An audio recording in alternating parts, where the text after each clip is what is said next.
उजागर किया जा रहा है माशरे की खामियों को और सरकारी महकमों की लापरवाही को।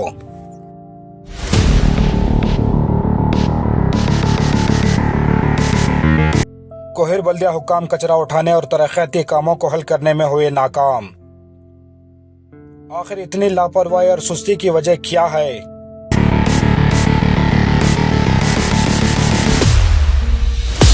इस म्युनिसिपल दफ्तर में कई पार्टियों के खंडवे और झंडों की गई बेहुरमती।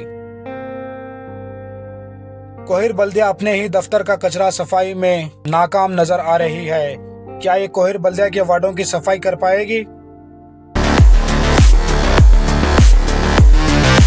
जिला संगारेड्डी कोहिर मंडल जो एक मेजर ग्राम पंचायत था, इस 2026 इलेक्शन में इसको कोहिर म्युनिसिपल करार दिया गया। लेकिन ये ग्राम पंचायत म्युनिसिपल में तब्दील होने के बावजूद भी यहाँ पर रेगुलर म्युनिसिपल कमिश्नर मौजूद नहीं है और यहाँ के वार्डों में ड्रेनेज, स्ट्रीट लाइट, कचरे का मसला संगीन है और कोहिर के मुख्तलिफ वार्डों में ड्रेनेज के शदीद मसाइल देखने को मिले और कई मकामात पर ड्रेनेज का गंदा पानी सड़कों पर जमा होने की वजह से अवाम को आमद व रफ्त में शदीद दुश्वारी का सामना करना पड़ रहा है।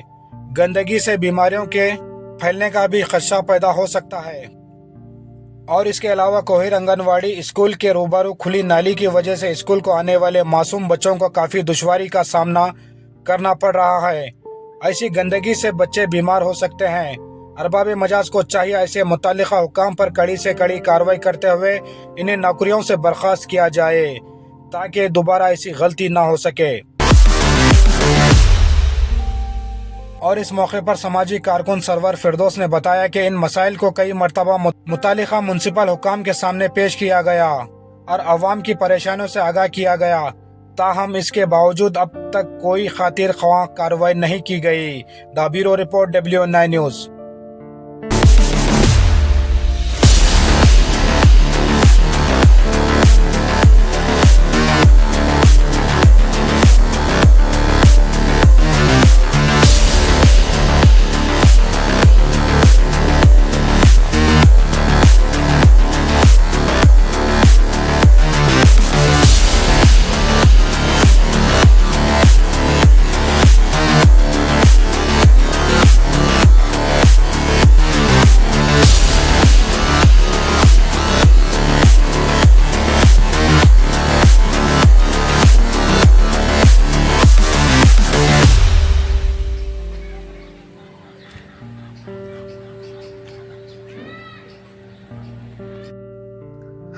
अस्सलाम वालेकुम, नमस्ते।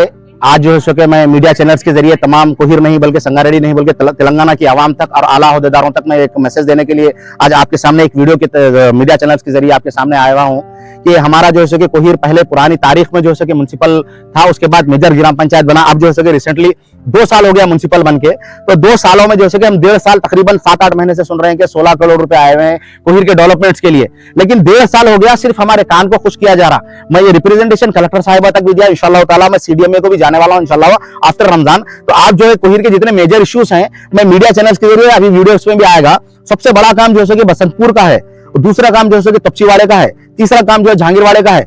जेसीपी लगा के आप साफ करा रहे हैं, जेसीपी लगा के आप साफ कराने से उसका काम खत्म होने वाला नहीं है। सिर्फ 4 अल्लाह की रहमत की बारिश अगर बरसेगी आपके सामने तो फिर जैसा था फिर वैसे ही हो जाएगा। वहां पर मेरा बोलने का मकसद क्या है, उसको जो है कि वहां से नाली ड्रेन निकालना जरूरी है। हो सके तो अंडर ड्रेनेज सिस्टम को जो है कि यहाँ पर लागू कराना जरूरी है। आप लोग जाइए, 16 करोड़ बल्कि खुश होकर बैठने से नहीं होने वाला है। मिनिस्टर्स के पास जाइए, जितने भी लोग हैं जो कि खाली सिर्फ फोटोज में खुश हो रहे हैं, फोटोज लेके खुश नहीं होने से होने का नहीं है। आप लोग जाकर रिप्रेजेंटेशन दीजिए, यहाँ पर काम को लेके आइए, काम को लेके आकर ये मेजर इश्यूज है, मेजर इश्यूज को मुकम्मल कीजिए।